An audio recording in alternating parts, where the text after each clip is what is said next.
Proprio un secolo fa sembrava una pazzia. L'aviazione era agli inizi una grande fantasia. Aquila solitaria volava nel cielo da New York a Parigi. Non rese mai donna felice, né trovò mai le sue radici.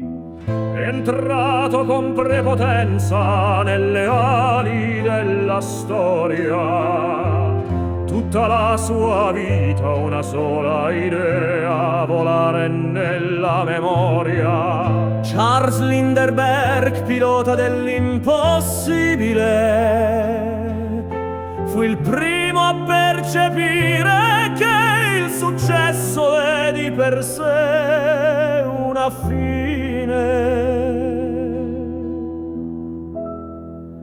Volare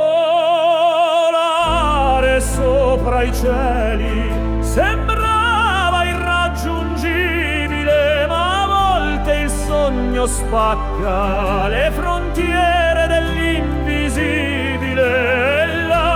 A bocca aperta gli increduli e i curiosi il sogno di un'aquila, basta mantenerci vivi.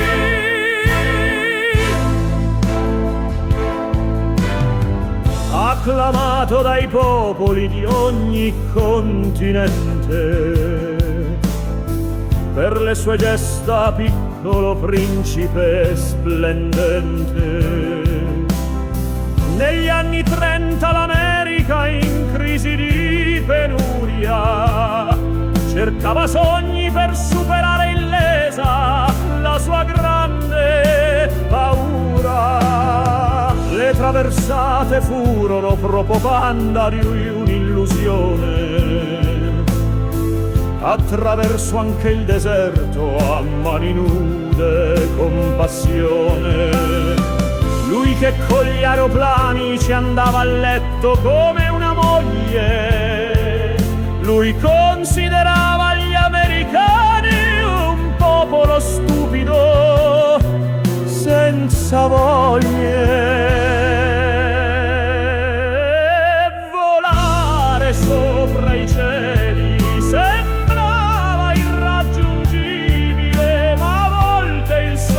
spacca le frontiere dell'invisibile e lascia bocca aperta gli increduli e i curiosi. Il sogno di un'aquila, basta mantenerci vivi. Morto rapito dal successo, in pasto alla furia di un popolo pazzo, Anna compagna di viaggio le diede figli ma non capì il messaggio. Con altre donne alla ricerca di un nesso ebbe dei figli ma restò con se stesso. Stanco di vivere vita andò nel mondo come un eremita. Non trovo mai pace, sempre in cerca di gloria. Cielo senza memoria, nella sua strada non ha trovato rotta e la sua vita è stata una disfatta. Chi scrive storie è spesso un uomo solo, chi porta sogno non chiede